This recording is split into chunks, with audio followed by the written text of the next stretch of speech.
ஜெபம் செய்வோம். தேவன் தம்முடைய ஒரே பேரான குமாரனை விசுவாசிக்கிறவன் எவனோ அவன் கெட்டு போகாமல் நித்திய ஜீவனை அடையும்படிக்கு அவரை தந்தருளி இவ்வளவாய் உலகத்தில் அன்பு கூர்ந்தார்.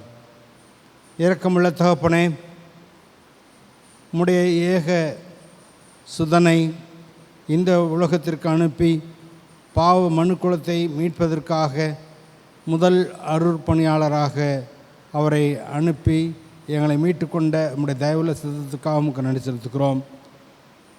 உலகமெங்கும் போய் சுசேஷத்தை பிரசங்கம் பண்ணவும், ஞான ஸ்நானம் கொடுக்கவும், சீஷராக்கவும் சீடராகவும் தக்கதாக நீர் எங்களை அழைத்திருக்கிற அழைப்புக்காக நமக்கு நன்றி சொல்லி ஜெபிக்கிறோம். கடந்த 7 மாதங்களை இந்த 21ஆம் ஆண்டு கடந்து வரவும் 8வது மாதத்தின் முதல் நாளில் உம்முடைய திருப்பாதத்தில் வந்து கூடவும் திருவசனத்தை கேட்கவும் திருவிருந்தில் பங்கு கொள்ளவும் தக்கதாக அழைத்து வந்திருக்க கிருபைக்காக நன்றி சொல்லி ஜெபிக்கிறோம். உம்முடைய வார்த்தைகளை தாங்கி வருகிற அடியானுக்காக உங்களுக்கு நன்றி சொல்லி ஜெபிக்கிறோம். அன்பின் ஆண்டவரே, கடந்த நாட்களில் எங்களை வழிநடத்ததை காட்டிலும் இன்னும் பலத்த உம்முடைய கிருபைகளோடு இந்த மாதத்தை நாங்கள் கடந்து வரத்தக்கதாக எங்களை வழிநடத்தி கொடும். ஆராதனையின் துவக்கு முதல் முடிவு வரை உம்முடைய கிருபை இருக்க வேண்டும் என்று வேண்டுதல் செய்கிறோம். ஆராதனைக்கு வர இயலாத இணையத்தின் வாயிலாக இணைகின்ற திருச்சபையினுடைய பெரியோருக்காகவும் குழந்தைகளுக்காகவும் நன்றி சொல்லி ஜெபிக்கிறோம். இதை ஒருங்கிணைத்து செய்கிற நம்முடைய பிள்ளைகளோடு நம்முடைய கிருபை இருக்கட்டும். துதிக்கான மகிமையை ஆவட்டு நீர் எடுத்துக்கொள்ளும். கர்த்தர் இயேசுவின் ஜெபங்களும் நல்ல பிதாவே, ஆமென்.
வாசிக்க வேண்டிய முதலாம் வேத பாடம் ஏசாயா தீர்க்கதரிசியின் புஸ்தகம்.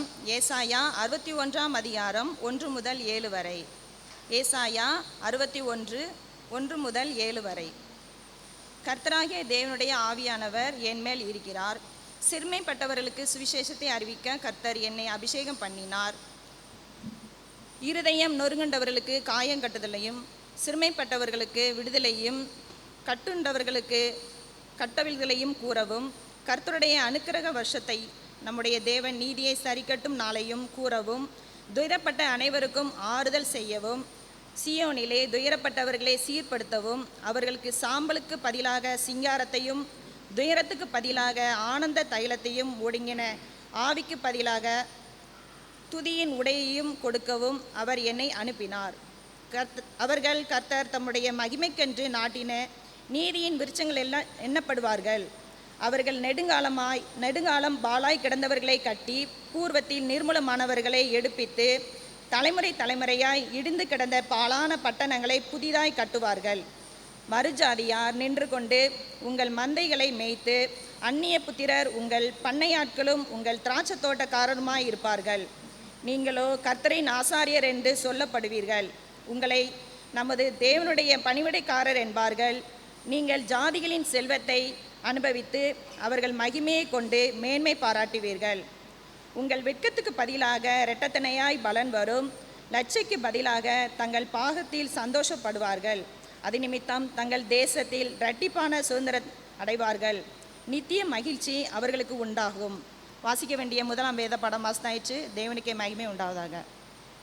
வாசிக்கும்படியாய் குறிக்கப்பட்ட சுவிசேஷ வேத பாடம் மத்தேயு 4 அதிகாரம் 17 வசனம் முதல் 25 வசனம் வரை. மத்தேயு 4 அதிகாரம் 17 வசனம் முதல் 25 வசனங்கள் வரை. அது முதல் இயேசு, மனந்திரும்புங்கள், பரலோக ராஜ்யம் சமீபித்திருக்கிறது என்று பிரசங்கிக்க தொடங்கினார். இயேசு கலிலேயா கடலோரமாய் நடந்து போகையில் மீன் பிடிக்கிறவர்களாய் இருந்த 2 சகோதரராகிய பேதுரு எனப்பட்ட சீமோனும் அவன் சகோதரன் அந்திரேயாவும் கடலில் வலை போட்டு கொண்டிருக்கிற போது அவர்களை கண்டு, என் பின்னே வாருங்கள், உங்களை மனுஷரை பிடிக்கிறவர்களாக்குவேன் என்றார். உடனே அவர்கள் வலைகளை போட்டு அவருக்கு பின் சென்றார்கள். அவர் அவ்விடம் விட்டு போகையில் வேறு 2 சகோதரராகிய செபெதேயின் மகன் யாக்கோபும் அவன் சகோதரன் யோவானும் தங்கள் தகப்பன் செபெதேயுடனே படவில் இருந்து தங்கள் வலைகளை பழுது பார்த்து கொண்டிருக்கிற போது அவர்களை கண்டு அவர்களையும் அழைத்தார். உடனே அவர்கள் படவையும் தங்கள் தகப்பனையும் விட்டு அவருக்கு பின் சென்றார்கள். பின்பு இயேசு கலிலேயா எங்கும் சுற்றி நடந்து அவர்களுடைய ஜெப ஆலயங்களில் உபதேசித்து ராஜ்யத்தின் சுவிசேஷத்தை பிரசங்கித்து ஜனங்களுக்கு உண்டாயிருந்த சகல வியாதிகளையும் சகல நோய்களையும் நீக்கி சோஸ்தமாக்கினார். அவருடைய கீர்த்தி சீரியா எங்கும் பிரசித்தமாயிற்று. அப்பொழுது பலவித வியாதிகளையும் வேதனைகளையும் அடைந்திருந்த சகல பிணியாளிகளையும் பிசாசு பிடித்தவர்களையும் சந்திர ரோகிகளையும் திமிர்வாதக்காரரையும் அவரிடத்தில் கொண்டு வந்தார்கள். அவர்களை சோஸ்தமாக்கினார்.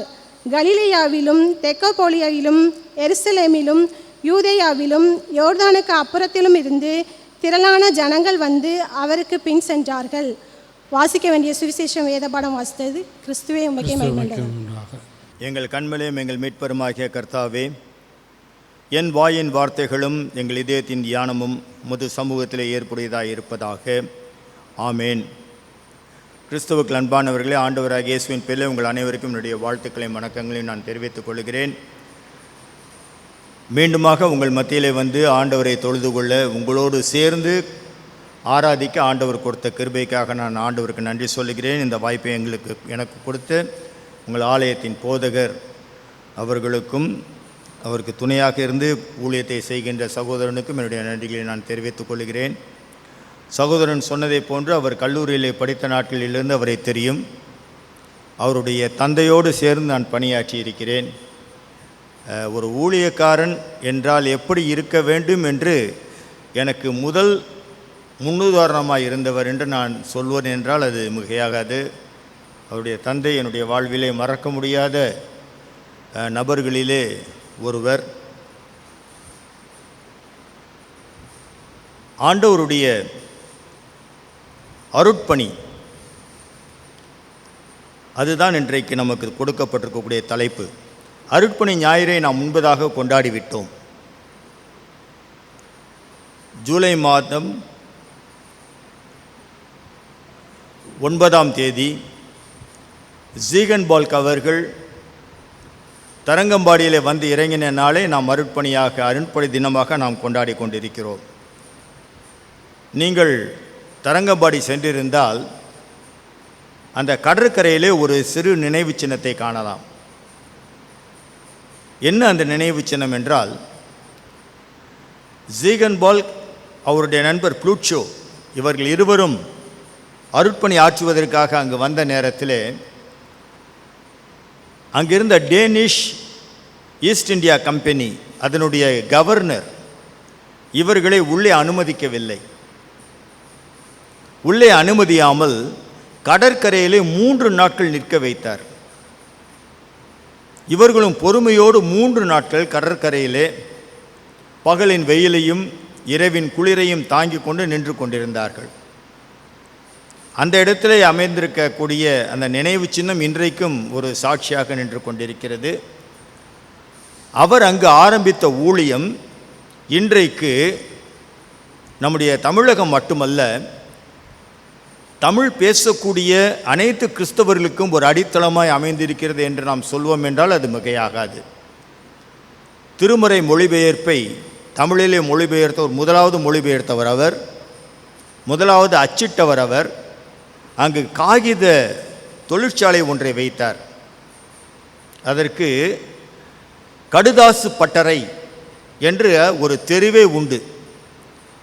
ஆனால் இன்றைக்கு அந்த கடுதாசு பட்டறை இருந்த இடமும் கிடையாது, அவர் அச்சுக்கூடம் வைத்திருந்த இடமும் கிடையாது. என்றாலும் அதன் அடையாளங்கள் அங்கே இருக்கக்கூடிய மியூசியத்தை நாம் சென்று பார்த்தோம் என்றால் அங்கே காணலாம். அருட்பணி என்றால் என்ன? ஒரு முறை பெந்தகோஸ்தே சகோதரர்கள் ஊழியர்கள் கூட்டத்தில் பேசும்படியாக எனக்கு ஒரு வாய்ப்பு கிடைத்தது.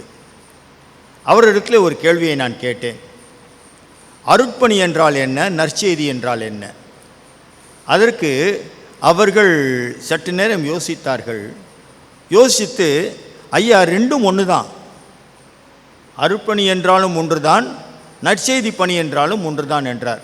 உங்கள்கிட்ட நான் தனிப்பட்ட முறையில் கேள்வி கேட்டால் நீங்கள் என்ன பதில் சொல்வீங்கன்னு எனக்கு தெரியலை. அருட்பணியும் நற்செய்தி பணியும் ஒன்று தானா?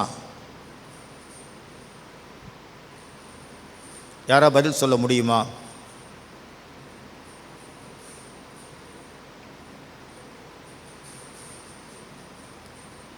அவரிடத்தில் நான் சொன்னேன், நீங்களும் நானும் செய்வதன் பெயர் நற்செய்தி பணி. ஆண்டவராய் இயேசு செய்து அருட்பணி. அருட்பணி என்றால் முழு மனிதத்துவத்தையும் உள்ளடக்கி ஹோலிஸ்டிக் என்ற ஒரு வார்த்தையை பயன்படுத்துவார்கள். அதுதான் அருட்பணி. பசியோடு இருக்கக்கூடிய ஒருவனை பார்த்து, நீ கவலைப்படாதே, ஆண்டவர் உன்னை பார்த்து கொள்ளுவார் என்று நாம் சொல்லி செல்வோம் என்றால் அதில் என்ன பிரயோஜனம் உண்டு? இங்கு பார்த்தீர்கள் என்றால் மதர் தெரேசாவை குறித்து அவருடைய வாழ்க்கை வரலாறு ஒன்று சொல்லுகிறது.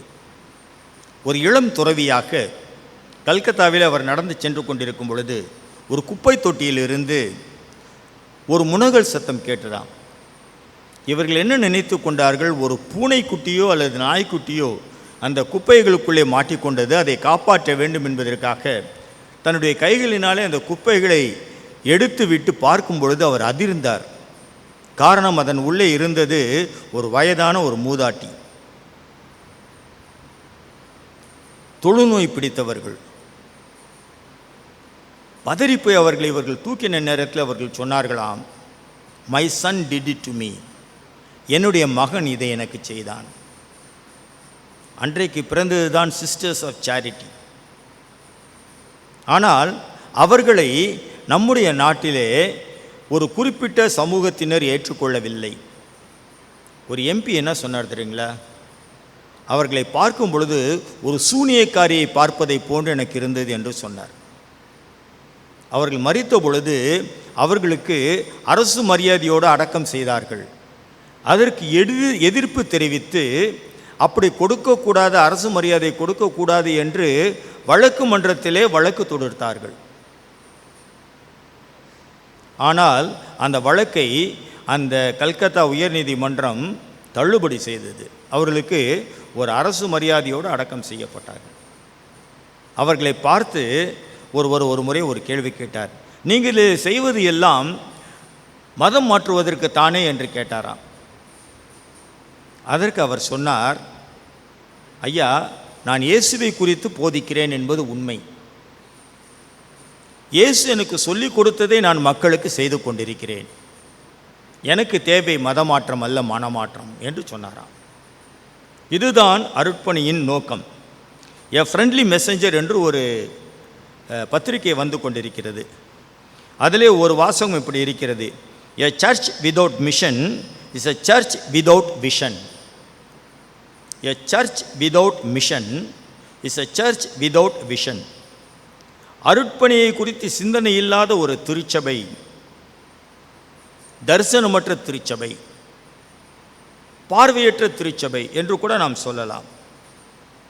இங்கு வாசிக்க கேட்ட திருமறை பகுதியை நாம் எடுத்துக்கொள்வோம். மத்தேயு எழுதின நற்செய்தியிலோ 4ஆம் அதிகாரம் 18 முதல் 22 வசனங்களிலே ஆண்டவராகிய இயேசு என்ன செய்கிறார்? சீடர்களை அழைக்கிறார். எப்படிப்பட்ட சீடர்களை அழைக்கிறார் என்றால், மீன் பிடிக்கிறவர்களை அழைக்கிறார். ஏன் மீன் பிடிக்கிறவர்களை அவர் அழைக்கிறார்? பொதுவாக நற்செய்தி கூட்டங்களில் என்ன செய்கிறார்கள், நீங்கள் டிவி ப்ரோக்ராம்ஸில் பார்த்தாலும் சரி, இப்போ பப்ளிக் மீட்டிங்ஸ் அதிகமாக நடக்கிறதில்ல, நடத்த முடியாது, அப்படிப்பட்ட ஒரு சூழல் இருக்கிறது. பொதுவாக கூட்டங்களில் என்ன செய்வார்கள், நாங்கள் அதை செய்கிறோம் இதை செய்கிறோம், எங்களுடைய ஊழியத்தில் நாங்கள் அத்தனை இடத்துல போய் ஆர்ஃபனேஜஸ் நடத்துகிறோம், டிவி ப்ரோக்ராம் நடத்துகிறோம் என்றெல்லாம் சொல்லிவிட்டு கடைசியாக தங்களுடைய பேங்க் அக்கௌண்ட் நம்பரை கொடுத்து எங்களுக்கு நீங்கள் உதவி செய்யுங்கள் என்று கேட்டுக்கொண்டிருக்கிறார்கள். சில நிகழ்ச்சிகளில் நீங்கள் பார்த்தீர்கள் என்றால், ஆண்டவராகிய இயேசுவை குறித்து ஒரு வார்த்தை கூட சொல்லாமல் முடிக்கக்கூடிய நற்செய்தி கூட்டங்கள் உண்டு. மிகவும் வேதனையான ஒரு காரியம். நற்செய்தி என்றால் என்ன என்று கேட்ட நேரத்தில், இயேசு எனக்காக வந்தார், இயேசு எனக்காக வாழ்ந்தார், இயேசு எனக்காக மரித்தார், இயேசு எனக்காக உயிர்த்தார், இயேசு எனக்காக பரலோகத்திற்கு சென்றார், இயேசு எனக்காக மீண்டுமாக வர இருக்கிறார் என்று சொல்வோம் என்றால் அதுதான் நற்செய்தி. இங்கு ஏன் சீடர்களை அவர் அழைத்தார் என்றால், அவர்களை பார்த்து சொல்லுகிறார், இவர்கள் என் பின்னே வாருங்கள், நான் உங்களை மனிதர்களை பிடிக்கிறவர்களாக்குவேன். ஒரு எங்களுடைய கல்லூரியில் நடந்த ஒரு சம்பவம். இறுதி நாளில் ஸ்டூடெண்ட்ஸ் எல்லாம் உட்காந்துருக்கோம், ஃபைனல் இயர் ஸ்டூடெண்ட்ஸ் எல்லாம் உட்காந்துருக்கோம். ஒவ்வொருத்தரை பற்றியும் கமெண்ட் சொல்லிக்கிட்டே வந்தாங்க. குறிப்பாக ஒரு சகோதரனை குறித்து சொன்னார்கள், இவர் நல்லா காக்கா பிடிப்பார். காக்கா பிடிப்பாருன்னு யாரும் சொல்லுவாங்கன்னு உங்களுக்கு தெரியுமில்ல. இவர் நல்லா காக்கா பிடிப்பார். சொன்ன உடனே அவருக்கு பதில் சொல்லணும். இவர் எழுந்து நின்னார், ஆமாயா உண்மைதான், மீன் பிடிக்கிற பேதுருவை அழைத்த ஆண்டவர் காக்கா பிடிக்கிற என்னையும் அவருடைய ஊழியத்திற்கு அழைத்திருக்கிறார் என்று சொன்னார். மீன் பிடிக்கிறவர்களை ஏன் அழைத்தார் என்று பார்த்தோம் என்றால், மீன் பிடிக்கிறவர்களிடத்தில் நாம் கற்றுக்கொள்ள வேண்டிய அநேக பாடங்கள் உண்டு. ஊழியனாக கற்றுக்கொள்ளக்கூடிய பாடங்கள். முதலாவதாக அவரிடத்தில் இருக்க வேண்டியது ஒரு பொறுமை. ஊழியக்காரவங்கள்ட்ட இருக்க வேண்டியது மிகவும் முக்கியமானது, அடிப்படையில் இருக்க வேண்டியது ஒரு பொறுமை. மெத்தடிஸ்ட் மிஷினரிமார்கள் நம்முடைய தமிழகத்தில் வந்து ஊழியத்தை ஆரம்பித்த பொழுது மன்னார்குடியிலே அவர்கள் தங்களுடைய அடித்தளத்தை அமைத்தார்கள். அவர்கள் முதலாவது கனி கிடைப்பதற்காக 23 ஆண்டுகள் காத்திருக்க வேண்டியது இருந்தது. 23 ஆண்டுகள் பணி நிறைவேற்றின பிறகு அவர்களுக்கு 2 பேர் கிடைத்தார்கள். ஒருவர் பால் ரங்கராமானுஜம், அடுத்ததாக கிருஷ்ணமூர்த்தி என்பவர். கிருஷ்ணமூர்த்தி என்பவர் அரசு பணியிலே சேர்ந்து சென்னைக்கு சென்று விட்டார். பால் ரங்கராமானுஜம் தன்னுடைய முழு நேர ஊழியத்திற்கென்று அர்ப்பணித்து வந்தார். திருச்சியில் அவர் பணியாற்றியிருக்கிறார். இன்றைக்கி பால்ஸ் சர்ச் இருக்குது பார்த்தீங்களா, செயின்ட் பால் சர்ச்.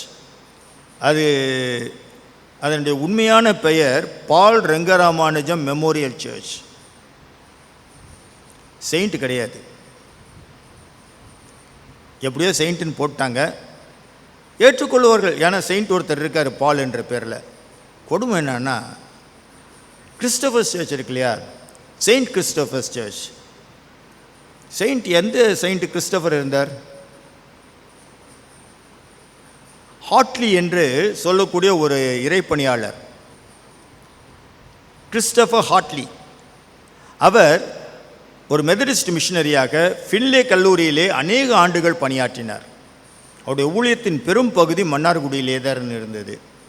திருச்சிக்கு அவர் மாறுதலாகி வந்த பொழுது 3 மாதங்கள் மட்டுமே கிறிஸ்டோபர்ஸ் ஆலயத்தில் அவர் பணியாற்றினார். அப்பொழுது அங்கு அந்த ஆலயத்தின் பெயர் மெத்தடிஸ்ட் ஆலயம்.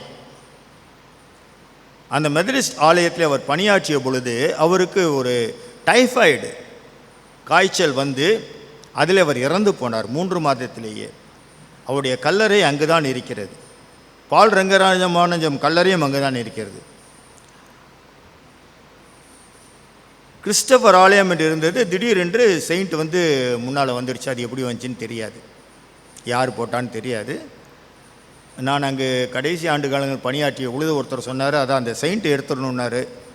செயிண்ட்டாகவே இருக்கட்டுங்க அவர், தயவுசெய்து தொடாதீங்க, எதுக்கு வீணாக ஒரு வம்பை இழுத்துக்கணும் என்று சொல்லி அதை அப்படியே விட்டு வந்தோம். ஆனால் அந்த கல்லறையை மட்டும் எடுத்து கட்டணும். எதற்கு இதை சொல்லுகிறேன் என்றால், பொறுமையோடு காத்திருந்தால் நிச்சயம் பலன் கிடைக்கும். பால் ரங்கராமானுஜம் அவர்கள், அவருடைய அருட்பணியை பற்றி உங்களுக்கு தெரியும், அவருடைய திருப்பணியை பற்றி தெரியும். முனிசிபல் சேர்மனாகவே அவர் இருந்தார் என்பதாக வரலாறு சொல்லுகிறது. இரண்டாவதாக, he must have perseverance. என்றைக்குமே சோர்ந்து போகாமல் இருக்க வேண்டியவராக இருக்கிறவர்கள் ஊழியக்காரர்கள். You should never be discouraged. நன்மையான காரியங்கள் எவ்வளவோ செய்திருப்பீங்க, ஊழியக்காரங்க செய்வாங்க. கடைசியில் யார் யாரோ வந்து அதுக்கு உரிமை கொண்டாடுவார்கள். அந்த ஊழியக்காரனை குறித்து யாருமே கவலைப்பட மாட்டார்கள். ஆனால் அதை குறித்து அவர் கவலைப்படக்கூடாது என்பது அங்கு இரண்டாவது காரியம். மூன்றாவதாக, he must have courage. தைரியம் மிக்கவராய் இருக்க வேண்டும். ஒரு கிரேக்க பழமொழி ஒன்று, ஜெபம் ஒன்று உண்டு, ஃபிஷர்மேன்ஸ் ப்ரேயர். மீன் பிடிக்கக்கூடியவர்கள் செய்யக்கூடிய ஒரு கிரேக்க ஜெபம் ஒன்று உண்டு. My boat is small and the sea so large. மிகப்பெரிய கடல், ஆனால் என்னுடைய படகோ மிகவும் சிறியது. மிகவும் சிறிய முயற்சியை கூட வைத்துத்தான் கடவுள் பெரிய காரியங்களை செய்கிறார். he must have courage. ஊழியக்காரனுக்கு ரொம்ப தேவையானது கரேஜுங்க, தைரியம். எனக்கு ஒரு சிலரை திருமறையில் பார்க்கும்போது பொறாமையாக இருக்கும். தீர்க்கதரிசிகள், நாத்தான் தீர்க்கதரிசி தாவீதின் முன்பதாக நிற்கிறார். யார் அந்த மனிதன்? அவன் கண்டிப்பாக கொலை செய்யப்பட வேண்டும் என்று சொன்ன நேரத்தில் தாவீதை பார்த்து என்ன சொல்லுகிறார்? நீரே அந்த மனிதன். என்ன ஒரு தைரியம் ஒரு அரசனுக்கு முன்பதாக. அதை விட எலியா தீர்க்கதரிசி ஆகா மன்னனை பார்த்து ஒரு கேள்வி கேட்கிறார். ஆகா மன்னன் இவரை பார்த்து சொல்கிறார், இஸ்ரவேலை கலங்க பண்ணுகிறவர் நீர் அல்லவா என்று சொல்லும் பொழுது அவர் சொல்லுகிறார், நான் அல்ல, நீயும் உன் வீட்டாருமே இஸ்ரவேலரை கலங்க பண்ணுகிறீர்கள். என்ன ஒரு தைரியம், எங்கேருந்து வந்தது அவங்களுக்கு? இன்னைக்கு ஊழியக்காரவங்க அவ்வளோ தைரியமாக பேச முடியுமா? நேற்று என் வீட்டுக்கு ஒரு ஊழியக்காரர் வந்தார். நான் சுகமில்லாமல் இருந்த நாட்களிலே அவர் வந்து ஜெபிக்க வந்தார். அன்றிலிருந்து இன்றைக்கு வரைக்கும் வந்து கொண்டிருக்கிறார். அவருக்கு பண தேவை உண்டு. வந்தால் நம்ம ஏதாவது காணிக்க கொடுக்குறோம். அது உண்மையாக அவர் வெளிப்படையாக சொல்லுவார். அதனால் நான் அவரை குறை சொல்ல மாட்டேன். ஒரு சில சொல்லுவாங்க, உங்களை பார்க்கணுன்னு கடவுள் சொன்னார் பிரதர், நான் வந்தேன் பிரதர்னு வரு. அவர் அப்படி சொல்ல மாட்டார். ஐயா உங்கள் வீட்டுக்கு வந்தால் எனக்கு கொஞ்சம் பணம் கிடைக்கும், அதுக்காக நான் வந்தேயான்னு. உண்மையை சொல்லுகிறார். எனவே நான் அவருக்காக வருத்தப்படுவதில்லை. நேற்று என்ன சொன்னார்னா, ஐயா மாத கடைசியில் நான் வந்திருக்கேன், 31ஆம் வந்திருக்கேன், உங்கள்கிட்ட ஃபோன் பண்ணி கேட்டேன், நீங்கள் வாங்கன்னு சொன்னீங்க. ஆனால் ஒரு சில என்ன என்னங்க மாத கடைசியில் வரீங்க நீங்கள் என்று சொல்லுகிறார்கள். ஏன்னா மாதம் 1ஆம் போனோம்னா அவர் நிறையா கொடுத்துட்ற மாதிரினார். நான் சொன்னேன், ஐயா இந்த வார்த்தையை விட்டுருங்க, இந்த வார்த்தையை விட்டுருங்க. நீங்கள் கொஞ்சம் வெளிப்படையாக பேசுகிறாள், அதனால் பேசாமல் உங்களை உட்கார வச்சுருக்கேன். வித்தியாசமான ஒரு நிலை இருந்துச்சுன்னா வெளியே போகணும்னு சொல்லியிருப்பேன் நான். ஒரு இடத்திற்கு பணம் கொடுப்பாங்கன்னு எதிர்பார்த்து நீங்கள் போகாதீர்கள். ஜெபம் பண்ணுவதற்காக போங்கள், கடவுள் பார்த்து உங்களுக்கு கொடுப்பார். கடவுள் பார்த்து உங்களுக்கு கொடுப்பார். நான் ஏன் ஊழியத்தின் அனுபவம் சொன்னேன். ஐயா நான் வந்து என்னுடைய ஊழிய காலங்களில் சபை சந்திப்பு என்பதை விடவே மாட்டேன். நான் ஜூன் மாதம் 5ஆம் தேதி ரிட்டையர் ஆனேன். 5ஆம் தேதி மாலை வரைக்கும் நான் ஹவுஸ் விசிட் போனவேன். 6ஆம் தேதி ஹவுஸ் விசிட் கலெக்ஷன் எல்லாத்தையும் ட்ரெஷரர் கையில் ஒப்பு கொடுத்தேன், ரசீட் புக்கோடு. அப்போ நான் சொன்னேன், காணிக்கைன்னு கொடுத்தாங்கன்னா ரசீட் இல்லாமல் காணிக்கை வாங்குகிற பழக்கம் எனக்கு கிடையாது. ஐயா இது உங்களுக்குன்னு கொடுத்தாங்கன்னா நான் வாங்கிக்க மாட்டேன். ஐயா உங்கள் ஊழியத்துக்குன்னு கூட, எனக்கு என் ஊழியத்துக்கு தான் எனக்கு டைசஸில் சம்பளம் தராங்கல்ல. நாங்களாம் அப்படி பழகிட்டோம், மாற்றவே முடியல. கடைசி வரைக்கும் மாற்ற முடியலைங்க, இன்னைக்கு கூட மாற்ற முடியாது. ஏன்னா அப்படியே பழகியாச்சு. பணத்துக்காக ஊழியம் செய்யக்கூடாது, கருப்பை கருப்பு என்றும் வெள்ளையை வெள்ளை என்றும் சொல்லக்கூடிய ஊழியக்காரன் தான் கடவுளுக்கு தேவை. நீ செய்வது தவறு, உன் பாவத்தில் நீ அழிந்து போவாய் என்று கடவுள் சொன்னால் அதை சொல்ல வேண்டும். தைரியம் மிக்கவர்களாக ஆண்டவருடைய ஊழியர்கள் இருக்க வேண்டும். நான்காவதாக, he must have had an eye for the right moment. ஓடு மீன் ஓட உருமீன் வலுமளவும் வாடி நிற்குமாம் கொக்கு. கொக்கை பார்த்தா ரொம்ப வருத்தத்தோடு நிற்கிற மாதிரி தெரியும், ஆனால் அவர் வெயிட் பண்ணிகிட்டு இருப்பார், எப்போ சரியான மீன் வரும் அதை பிடிக்கணுன்ட்டு. அதுதாங்க கடவுள் ஒரு ஊழியக்காரன்ட்டு எதிர்பார்க்கறது. நேரம் பார்த்து இடம் பொருள் ஏவல் என்று சொல்வார்கள். ஒரு ஊழியக்காரன் எந்த இடத்துல எதை பேசணுமோ, எந்த இடத்துல எதை செய்யணுமோ அதை செய்தால் மட்டுமே உன்னுடைய ஊழியம் சிறக்கும். அது மீன் பிடிக்கிறவர்களிடத்துல நாம் பார்க்க வேண்டிய காரியம். நீங்கள் யூடியூப்பில் பார்த்தீங்கன்னா அடிக்கடி இந்த மீன் பிடிக்கிறத பற்றி போடுறான். நான் கொஞ்சம் இன்ட்ரெஸ்ட்டாக பார்ப்பேன். ஆழ்கடலில் போய் மீன் பிடிக்கிறதெல்லாம், மிகப்பெரிய ஒரு மீன் மாட்டி அதை பிடிச்சி இழுக்கிறான். அதை இழுக்கும்போது அவனுக்கு ரொம்ப மகிழ்ச்சி, பெரிய மீன் சிக்கிருச்சுன்னு. அதை தூக்குற நேரத்தில் அந்த தூண்டில் அருந்து அந்த மீன் கீழே விழுந்து கடலோடு போயிடுது. ஆனால் அதை பற்றி அவன் கவலைப்படாமல் அடுத்ததை முயற்சி செய்கிறான்.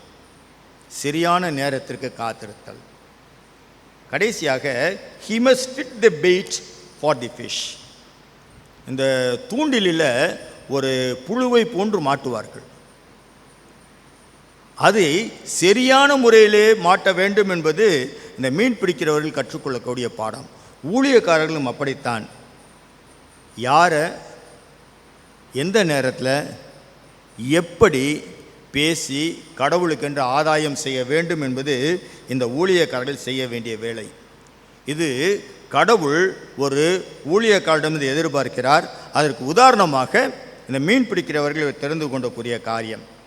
இரண்டாவதாக, இயேசு முன்னுடைய அருட்பணி எப்படி இருந்தது என்று பார்க்கலாம். இயேசுவின் வாழ்க்கையில் அவர் எப்படிப்பட்டவராக இருந்தார்? நமக்கு இயேசுவின் வாழ்க்கையில் 3 வருடங்கள் மட்டும்தான் தெரியும். 3.5 ஆண்டுகள் அவர் செய்த பணி மட்டும்தான் நமக்கு திருமறையிலே போட்டிருக்கிறது. ஆனால் வேறு புத்தகங்களை நாம் பார்க்கலாம். த சைலண்ட் இயர்ஸ் ஆஃப் ஜீசஸ் என்று ஒரு புத்தகம் இருக்கிறது. அந்த 30 ஆண்டுகளில் அவர் என்ன செய்தார்? அந்த ஆராய்ச்சியாளர் என்ன சொல்கிறார் என்றால், 30 ஆண்டுகளிலே பெற்றோருக்கு கீழ்ப்படிந்தவராக இருந்தார். தன்னுடைய தாயை அவர் காத்து கொண்டார். தச்சுப்பணி மட்டும் செய்தார் என்று நீங்கள் நினைக்கக்கூடாது. எந்த விதமான வேலைக்கும் அவர் ஆயத்தமாக இருந்தார். அதை அவர் வாழ்க்கையிலே அவருடைய போதனைகளிலே நாம் பார்க்கலாம். அவருக்கு மீன் பிடிக்க தெரியும். நிச்சயமாய் அவர் மீன் பிடிக்க சென்றிருப்பார். தச்சு வேலை அவருடைய தந்தையின் தொழில், எனவே அதுவும் தெரியும். கட்டட வேலை அவருக்கு தெரியும். இப்படியாக பல சம்பவங்களை நாம் பார்க்க முடியும். விவசாயம் அவருக்கு தெரியும். இப்படி பலவிதமான வேலைகளை செய்ததனால உரமேறி போன உடல் எதற்கு பயன்படுத்தப்பட்டது? சிலுவையில் அறையப்படும் பொழுது அந்த பாரத்தை சுமப்பதற்கும் அந்த வேதனையை சகிப்பதற்கும் பயன்படுத்தப்பட்டது. இயேசுவின் வாழ்க்கையை நாம் பார்க்கலாம். அவர் இங்கு வந்தது எதற்கென்றால் நற்செய்தியை அறிவிப்பதற்காக. அவர் யோவான் ஸ்நானகன், திருமுழுக்கு முனிவன் யோவான் என்று சொல்வார்கள். அவருடைய ஊழியத்தை அவர் தொடர்ந்தார். மத்திய எழுதின நற்செய்தி நூல் 3வது அதிகாரம் 8, 10 ஆகிய வசனங்களை தயவு செய்து வாசிக்க முடியாது உங்களை கேட்கிறேன்.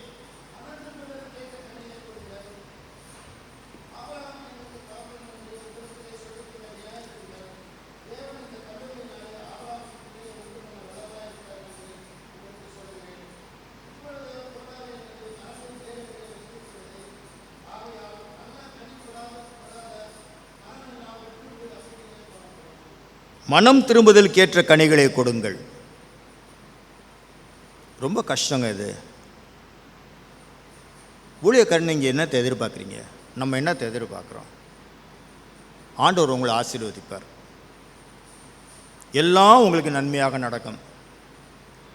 நம்ம ஒரு புதுசாக ஒரு வீடு கட்டுறோம், ஹவுஸ் வார்மிங் செருமனிக்கு ஊழியக்காரவங்களை கூப்பிட்றோம். ஐயர் வராரு. பொதுவாக நம்ம ஐயருங்க அது மாதிரி வார்த்தையெல்லாம் சொல்ல மாட்டாங்க.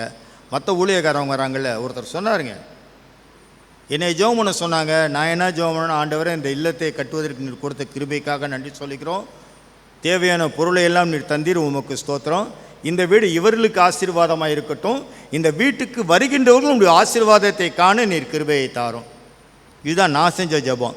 அந்த ஜெபத்தில் அந்த வந்த ஊழியக்காரருக்கு, அவரு கொஞ்சம் பெரிய ஊழியக்காரர், நீ கேட்டகரைஸ் பண்ணியிருக்கோம்ல, பெரிய ஊழியக்காரன் சின்ன ஊழியக்காரன்ட்டு, அது மாதிரி கேட்டகரைஸ் பண்ணல. அவர் கொஞ்சம் பெரிய ஊழியக்காரர். அவர் என் ஜெபத்தில் அவருக்கு திருப்தி அடையலை. அதனால் இன்னொருத்தரை கூப்பிட்டு ஜெபம் பண்ண சொன்னார். ஐயா நீங்கள் ஜெபம் பண்ணுங்க. அது ஜெபம் பண்ண என்ன சொன்னார் தெரியுமா, இதே போல் இவங்க இன்னொரு வீடு கட்டணும். அந்த வீட்டுக்கு முன்னால் போர்ச்சிக்கோ இருக்குல்ல, அதில் ஒரு கார் நிற்கணும். இந்த வீட்டில் வந்து எல்லா விலை உயர்ந்த பொருட்களும் இருக்கணும். பேங்க்கில் நிறைய பணம் இருக்கணும். இந்த பிளெஸ்ஸிங் எல்லாம் வேணும்னு ஜெபம் பண்ணுங்க. அந்த ஜெபத்தை முடிக்கிற நேரத்தில் நான் ஆமேன்னு சொல்லலை. ஏனென்றால் நிறையா பணம் இருக்கிறது ஆசீர்வாதத்தின் அடையாளம் இல்லை என்று என்னுடைய நம்பிக்கை. பணத்தை நிறைய வச்சுக்கிட்டு ராத்திரி படுத்த உடனே தூக்கம் வராமல் இருந்தால் என்னங்க பிரயோஜனம் சொல்லுங்கள்? பிரேக்ஃபாஸ்ட் சாப்பிட்டுட்டு போஸ்ட் பிரேக்ஃபாஸ்ட் கொஞ்சம் சாப்பிடுவாங்க, தெரியுமா உங்களுக்கு? போஸ்ட் பிரேக்ஃபாஸ்ட்னால் சாப்பாட்டுக்கு அடுத்து பின்னால் சாப்பிட்றது. இட்லியெல்லாம் சாப்பிட்டுட்டு பின்னால் நிறையா கலர் கலராக மாத்திரையை போடுறது போஸ்ட் பிரேக்ஃபாஸ்ட். வாரத்துக்கு ஒரு தடவை டாக்டரை போய் பார்க்கணும், மாதத்துக்கு ஒரு தடவை ஹாஸ்பிட்டல் அட்மிட் ஆகணும். பணம் இருந்தால் என்ன பிரயோஜனம்? தூக்கத்துக்கு நைட்டு படுக்கும்போது ஒரு அல்ட்ராக்ஸ் போடாமல் படுக்க முடியாது. அதுவும் டோஸ் ஏற்றிக்கிட்டே போவாங்க.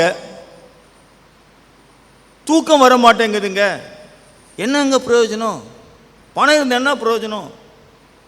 ஆண்டவோட ஆசீர்வாதம் இல்லையே.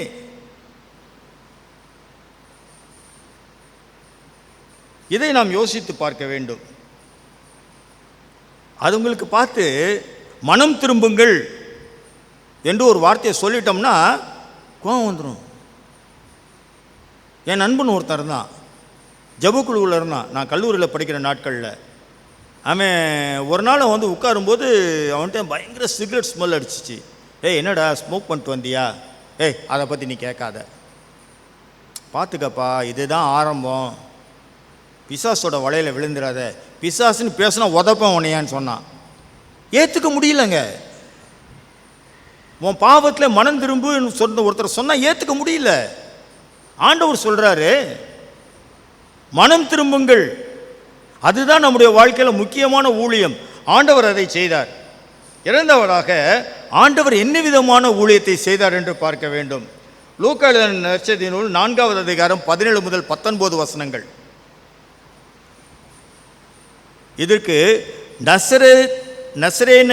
நசரேய பிரகடனம் என்று பெயர். நாசரேத் மேனிஃபெஸ்டோ என்று சொல்வார்கள்.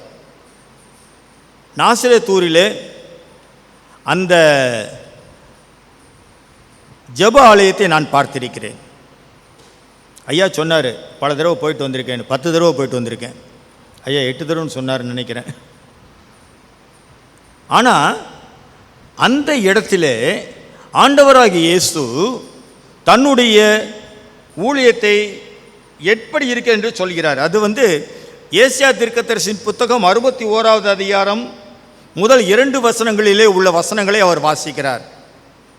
என்ன சொல்லுகிறார்? தரித்திரருக்கு நற்செய்தி. ஐயா பசியோடு இருக்கக்கூடிய ஒருத்தனுக்கு என்னங்க நற்செய்தியாக இருக்க முடியும்? பட்டினி கிடக்கிறான் 3 நாளாக, சாப்பிட ஒன்றும் இல்லை. அவனுக்கு எது நற்செய்தி? மனுஷன் அப்பத்தினாலே மாத்திரமல்ல, தேவனுடைய வாயிலிருந்து புறப்படும் ஒவ்வொரு வார்த்தையினாலும் பிழைப்பான்னு சொல்கிறதா நற்செய்தி? அவனுக்கு என்ன நற்செய்தி?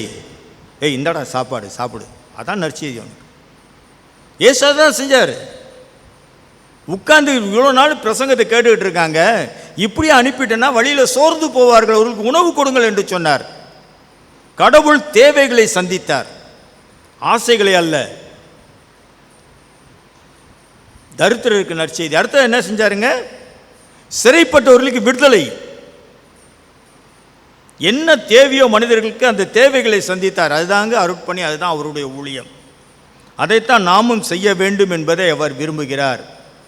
அடுத்ததாக அவர் போதிப்பதற்காக வந்தார். நான் ஒரு கேள்வி கேட்டேன்னா இங்கே கூட ஆசிரியர்கள் ஒரு சில நல்லா அதுக்கு பதில் சொல்லுவாங்க. What is the difference between teaching and preaching? இதுக்கு பதில் சொல்லக்கூடிய ஒரே ஆள் சகோதரர் மனோகரன் தான். ஏன்னா he was a teacher as well as a preacher. What is teaching? நிறைய பேர் டீச்சர்ஸ் இருக்கீங்க. எனக்கு கொஞ்சம் தெரிஞ்சதை வச்சு நான் உங்களுக்கு சொல்கிறேன். தெளிவான பொருள் விளக்கமும் அவற்றின் முக்கியத்துவத்தையும் எளிய வகையில் போதித்தல். தெளிவான பொருள் விளக்கமும் அவற்றின் முக்கியத்துவத்தையும் எளிய வகையில் போதித்தல். டீச்சர் சொல்கிறது அப்படியே நம்பக்கூடிய பிள்ளைங்க இருக்காங்க தெரியுங்களா? என் மக சின்ன குழந்தையாக இருக்கும்போது எல்கேஜி சேர்த்தோம். என்னம்மா படிச்சுட்டு வந்த இன்னைக்கு இன்னொன்று அவளோட புக் எடுத்து பார்த்தா நல்ல பாம்பு படம் ஒன்று இருந்துச்சு. இது என்னம்மா அப்படின்னு கேட்டேன். காப்ரா. காப்ராவா? ஏம்மா இது பேர் கோப்ரா. இல்லை, இது பேர் காப்ரா. என்னம்மா காப்ரான்னு சொல்கிற? இது பேர் கோப்ராமா. எங்கள் டீச்சரோட உங்களுக்கு ரொம்ப தெரியுமோ? அந்த குழந்தைக்கு தான் டீச்சர் சொல்லுவது தான் வேத வாக்கு, அதுதான் கரெக்டு. நீ என்ன வேணாலும் படிச்சுக்க, நீ என்ன வேணாலும் உண்மையை சொல்கிறேன்னு சொல்லு. ஆனால் ஏன் டீச்சர் எனக்கு சொல்லி கொடுத்தது காப்ரா. பாருங்க, இப்படிப்பட்ட ஒரு நிலையில் இருக்கக்கூடிய மக்கள், அவர்களுக்கு எதை நாம் போதிக்கின்றோம்?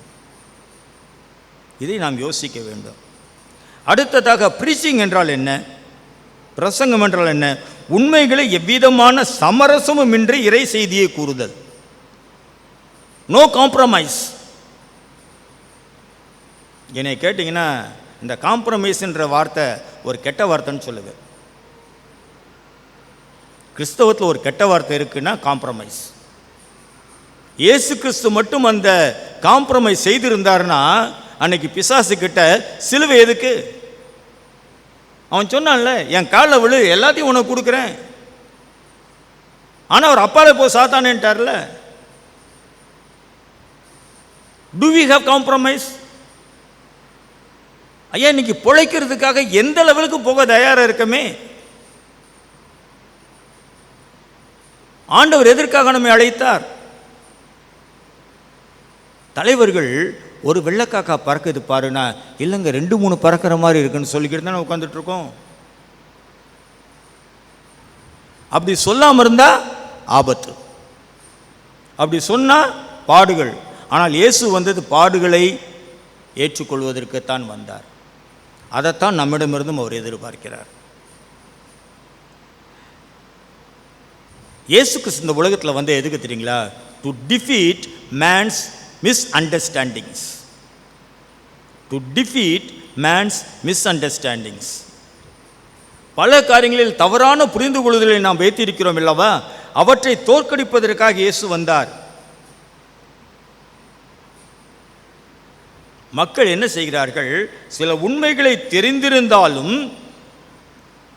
அவற்றை குறித்து தவறான முடிவுகளுக்கு வருவார்கள். இயேசு இந்த உலகத்தில் வந்த பொழுது என்ன சொன்னார்னா, உண்மையான மதம் சமயம் என்றால் என்ன என்று சொல்லிக் கொடுத்தார். உண்மையான சமயம் என்றால் என்ன? நாட் டு லிவ், அதாவது இப்போ நம்ம வாழ்ந்து கொண்டிருக்கோம் பார்த்தீங்களா வாழ்க்கை, அது கிடையாது. இயேசு கிறிஸ்து எதை விரும்புகிறாரோ அதை செய்வதற்காக நம்மை அர்ப்பணிக்க நாம் ஆயத்தமாக இருக்க வேண்டும் என்று வந்தார். கடைசியாக சொல்ல வேண்டும் என்றால், he came healing. he came healing. சுகப்படுத்துகிறவராக வந்தார். எல்லா மனிதர்களுக்கும் ஏதோ ஒரு வகையிலே சுகம் தேவைப்படுகிறது. உடல் அளவிலும் சரி, உள்ளத்தின் அளவிலும் சரி. நீங்கள் பார்த்தீங்கன்னா மக்கள்கிட்ட சந்திக்கும் பொழுது, குறிப்பாக இந்த கொரோனா காலத்தில் பாதிக்கப்பட்ட மக்கள், நோயினாலே பாதிக்கப்பட்டவர்கள் ஒரு பக்கம், அந்த நோயின் தாக்கத்தினாலே பாதிக்கப்பட்டவர்கள் அடுத்த பக்கம். வேலையில்லா திண்டாட்டம் அதிகரித்து போனது. இந்த வேலையில்லா திண்டாட்டம் அதிகரித்ததினாலே அநேக காரியங்கள் மாறி போனது. சொல்கிறாங்க ஸ்கூலில் வந்து சில்ட்ரன் இன்றைக்கி கவர்மெண்ட் ஸ்கூல்ஸ்க்கு ப்ரைவேட் ஸ்கூல்ஸ்லேருந்து ஒரு பெரிய எக்ஸோடஸ் நடந்திருக்கு. கிட்டத்தட்ட 15 லட்சம் பிள்ளைகள் ப்ரைவேட் ஸ்கூல்ஸ்லேருந்து கவர்மெண்ட் ஸ்கூல்ஸ்க்கு போயிருக்காங்க. ஏன் தெரியுமா? they are not able to pay the fees. Private ஸ்கூல்ஸ்னு என்ன செய்கிறாங்க? ஃபீஸை கட்டு, ஆன்லைனில் கிளாஸ் எடுக்கிறேன். எல்கேஜிக்கு ஆன்லைன் கிளாஸுங்க. நான் போய் கேட்டேன், எல்கேஜிக்கு எதுக்கும் ஆன்லைன் கிளாஸு? ஐயா, அந்த டீச்சர்ஸ்க்கு நாங்கள் சம்பளம் தரணும், சும்மா கேட்க முடியாது, அதனால் ரைம்ஸை வந்து வீடியோ போட்டு விட்றோம். பாவம் தான், அந்த டீச்சர்ஸ் பாவம், நான் ஏற்றுக்கொள்கிறேன். they too have to live. 10,000 ரூபா சம்பளம் கொடுத்த இடத்துல 5,000 கொடுத்துக்கிட்டு இருக்காங்க. இப்போது 5,000 வச்சு என்ன செய்ய முடியும் இந்த காலகட்டத்தில்? அவர்களுக்கும் நிச்சயமாக நாம் கொடுத்து தான் ஆகணும். இவங்களோட ஆர்குமெண்ட் என்ன? எங்களுக்கு வருமானம் இல்லாமல் நாங்கள் எதை வைத்து கொடுக்க முடியும்? ஏற்றுக்கொள்கிறோம்.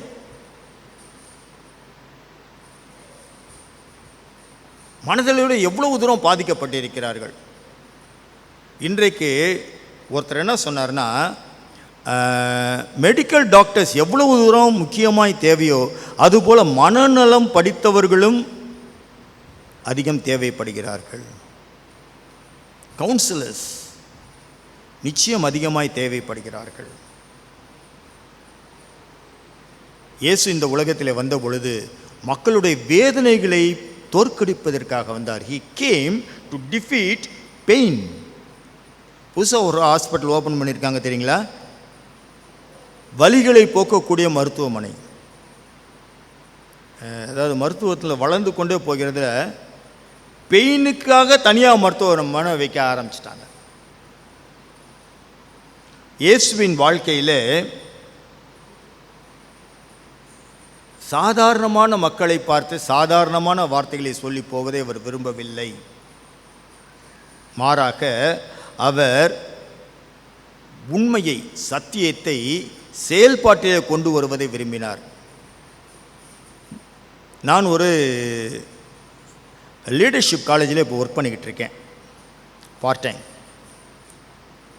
வேணான்னு சொன்னேன், ஆனால் எங்களுக்கு வழி இல்லை, கொஞ்சம் தயவுசெய்து வந்து ஹெல்ப் பண்ணுங்க. நாங்கள் போய் ஹெல்ப் பண்ணிக்கிட்டு இருக்கேன். அந்த ஸ்டூடெண்ட்ஸ்கிட்ட சமீபத்தில் 2 வசனங்களை குறித்து நீங்கள் இதுக்கு டிஃப்ரென்ஸ் சொல்லுங்கன்னு சொல்லி கேட்டேன். பவுல் அப்போஸ்தலன் சொல்லுகிறார், விசுவாசத்தினால நீதிமான் பிழைப்பான். சரிங்களா? யாக்கோபு சொல்லுகிறார், கிரியை இல்லாத விசுவாசம் செத்ததாக இருக்கும். எதுப்பா கரெக்டுன்னு கேட்டேன். 3 மாதமாக எங்கள் ஸ்டூடெண்ட்ஸு மண்டையை உடச்சிக்கிட்டு இருக்காங்க. 3 மாதம். நான் சொல்லிட்டேன், நான் உனக்கு பதில் சொல்ல மாட்டேன், நீ தான் கண்டுபிடிக்கணும். கடைசி என்ன செஞ்சிருந்தீங்களா? எங்களுக்கு அடுத்த வாரத்துலேருந்து எக்ஸாமினேஷன் ஆரம்பிக்கும், செமஸ்டர் எக்ஸாம். எக்ஸாமினேஷனில் ஒரு கொஷினாகவே போட்டேன். என்ன சரியாக செய். வந்து என்கிட்ட கேட்குறாங்க, அங்கிள் தயவுசெய்து அந்த கேள்வியை மட்டும் மாற்றிடுங்களேன். நான் மாற்ற மாட்டேன், நீ தான் எழுதணும். நம்ம வாழ்க்கையில் நான் முன்னால் சொன்னது போல தான், பசியோடு இருக்கக்கூடிய ஒருத்தனுக்கு அன்றன்றுள்ள உணவை எங்களுக்கு என்று தாரும் ஜெபத்தை நம்ம சொல்லித்தர போகிறோமா, அல்லது அவன் பசியை போக்க போகிறோமா? ஆசேதுக்கு என்ன சொன்னார் தெரியுமா? பசியோடு இருக்கிறவனுக்கு மீனை கொடுக்காதே, மீனை பிடிக்க கற்றுக்கொடு என்று சொன்னார். மீனை கொடு, அவன் பசியை ஆறட்டும். அடுத்த மீன் பிடிக்க கற்றுக்கொடு, அடுத்த வேளைக்கு அவன் மீனை பிடிச்சிக்கிட்டும். அதை செய்ய தவறியதினால்தான் இன்றைக்கு நம்முடைய திருச்சபையில் அநேக மக்கள் பின்வாங்கி சென்றிருக்கிறார்கள். கிறிஸ்துவுக்கு அன்பானவர்களே, இயேசு இறைவனின் இறைச்செய்திகள் அனைத்தும் மக்களின் அறியாமையை தோற்கடிப்பதற்காக இருந்தன. இரண்டாவதாக, இயேசு தமது செய்திகளின் மூலம் மக்களின் தவறான புரிதல்களை தோற்கடிப்பதற்காக வந்தார். மூன்றாவதாக பார்த்தீர்கள் என்றால் அனைத்து வலிகள், நோய்கள் மற்றும் வேதனைகளையும் தோற்கடிக்க இயேசு வந்தார். டோட்டலாக பார்த்தீங்கன்னா இயேசு இந்த உலகத்தின் அறியாமையை, நோய்களை, போலியான வாழ்க்கையை தோற்கடிக்கிறதுக்காக வந்தார். இதுதான் இயேசுவின் அருட்பணி.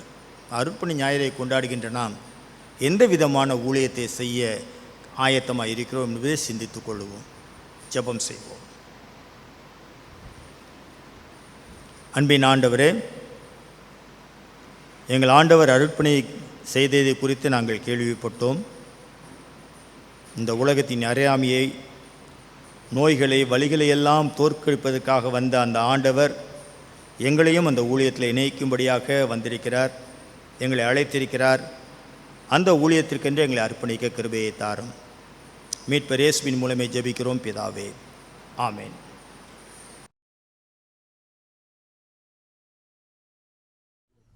வானத்தையும் பூமியும் படைத்த சர்வவல்லமையுள்ள பிதாவாகிய தேவனை விசுவாசிக்கிறேன். அவருடைய ஒரே குமாரனாகிய நம்முடைய நாதர் இயேசு கிறிஸ்துவையும் விசுவாசிக்கிறேன். அவர் பரிசுத்த ஆவியினாலே கன்னிமரியாளில் உற்பத்தி பிறந்தார். பொந்திய பிலாத்துவின் காலத்தில் பாடுபட்டு சிலுவையில் அறையுண்டு மரித்து அடக்கமிடப்பட்டு பாதாளத்தில் இறங்கினார். மூன்றாம் நாள் மரித்தோரிலிருந்து எழுந்திருந்தார். பரமண்டலத்துக்கு ஏறி சர்வவல்லமையுள்ள பிதாவாகிய தேவனுடைய வலது பாசத்தில் வீற்றிருக்கிறார். அவ்விடத்திலிருந்து உள்ளோரையும் மரித்தோரையும் நியாயத்திற்கு வருவார். பரிசுத்த ஆவியை விசுவாசிக்கிறேன். பொதுவாக பரிசுத்த சபையும் பரிசுத்தவான்களின் ஐக்கியமும் பாவ மன்னிப்பும் சரீர உயிர்த்தெழுதலும் நித்திய ஜீவனும் என்று விசுவாசிக்கிறேன். ஆமென்.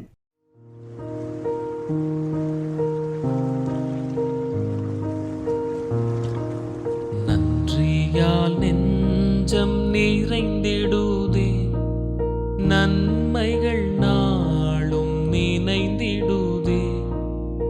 என்னருள் நாதர் அருட்கொடைகள் எத்தனை ஆயிரம் என்றிடுதே. நன்றியால் நெஞ்சம் நிறைந்திடுதே.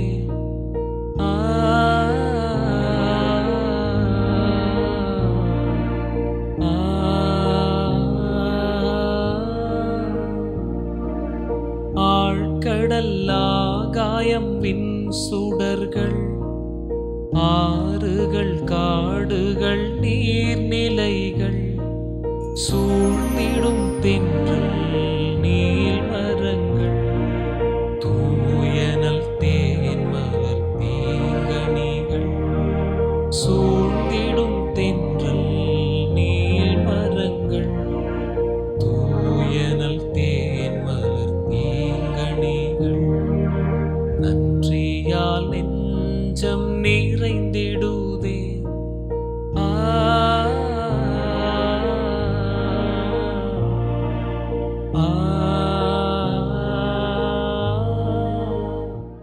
இன்பமாய் வாழ்ந்திட இல்லங்கள், எழிலுடன் குழந்தை செல்வங்கள், துன்புறும் வேளையில் துணை கரங்கள், துதித்திட சொல்லும் ராகங்கள், துன்புறும் வேளையில் துணை கரங்கள், துதித்திட சொல்லும் ராகங்கள். நன்றியால் நெஞ்சம் நிறைந்திடுதே.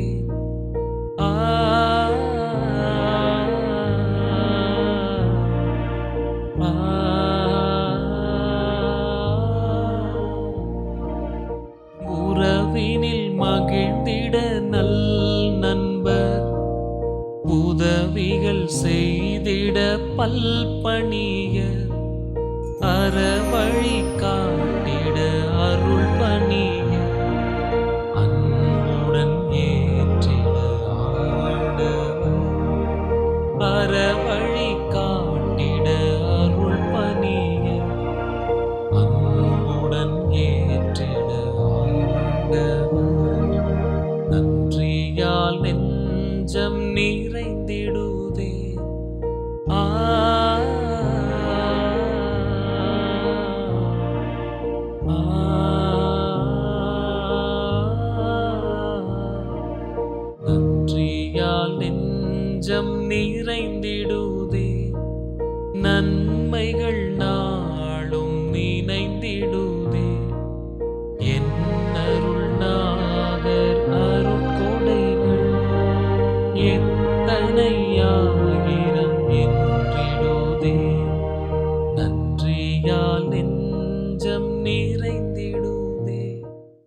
எல்லா புத்திக்கு மேலான தேவ சமாதானம் நம்மோடு இருந்து நாம் தேவனுடைய குமார் நம் நாதர் இயேசு கிறிஸ்துவை பற்றி அறிவிலும் நிலைத்திருக்கும்படி நம் இருதயத்தையும் சிந்தையும் காக்க கடவது.